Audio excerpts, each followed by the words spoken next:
I'm Alan Rumpf, one of the early members of the church that got started about the time of the construction. And I'm his wife, Barbara. We came to Mercer Island in 1966, and Jack Graves, who was an early member of the group, urged us to visit this church at Island Park School. So we visited this church and that had to set up chairs and sit under the basketball hoops, but we met a very excited group of people who were ready to build a church. So we soon joined in. My name is Jim Merrick, and I've been a member of this church since its very beginning. They said we ought to have a church on Mercer Island, so all those people go there to church. And so they bought 4.2 acres of property, and that's where we stand right now. And then they put out a call to all those churches for couples who would be willing to talk about starting a church on Mercer Island. So the conference called a meeting, and it was either, I can't remember, it was either January or February of 1964. It's a wonderful church, and I understood that they interviewed an architect who had designed 20 churches and knew what would be best for them. And I thought, boy, that's not the right approach to this group. So they went on and they hired me because I had never designed a church before.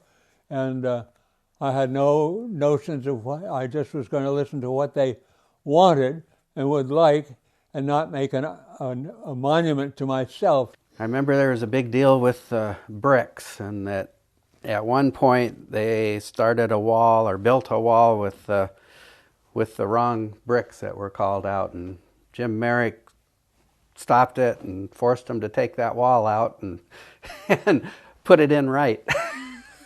So I remember that was a big deal in the building. The altar was built primarily by Dick Browning. I worked with him on some of his other projects. The lectern, I helped him. He was a prime person to construct that. I got involved with the shelving in here, this sort of shelving and these cabinets. The only other thing I did was the wooden ball in the center of the chandeliers was a turned item, which I did on all four of those. That was a bear with all the wires from, what was it, 5 or 6 lights all coming together in that one sphere. There was a lot of reason they didn't want to be tied down to making the service always the same, and they felt it added more life to the church, and people didn't need their chair in a certain place. It freed up things. It was an important discussion in that time. Dad was very particular about having the everything just right on Sunday morning. He'd be up here Saturday night, making sure every chair was straight and arranged in the configuration for the Sunday. Mm-hmm. I don't recall doing the table configuration much, but like we do today. But he often rearranged it and moved it around, and loved the not having fixed pews. That was a big deal. Mm-hmm. And in between times, we had to prepare for this, so we all went out to everybody we knew and asked them to come to that first service. No strings attached, just come to the first service. The Bellevue Congregational Church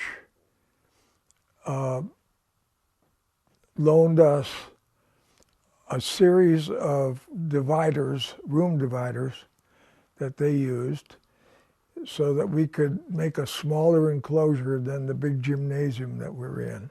It's a rich life, and I like to think that the this building has helped people realize that. And it's not all about money, and it's not all about cars or what you own, or we're all drowning in possessions. And that's not life. The committee meetings were open to the entire congregation. Anybody could come to them. So Jane must have made 1 million cookies and 1,000 gallons of coffee, as did the other members of the committee as well, because we met in their homes as well. And that's how the whole thing started.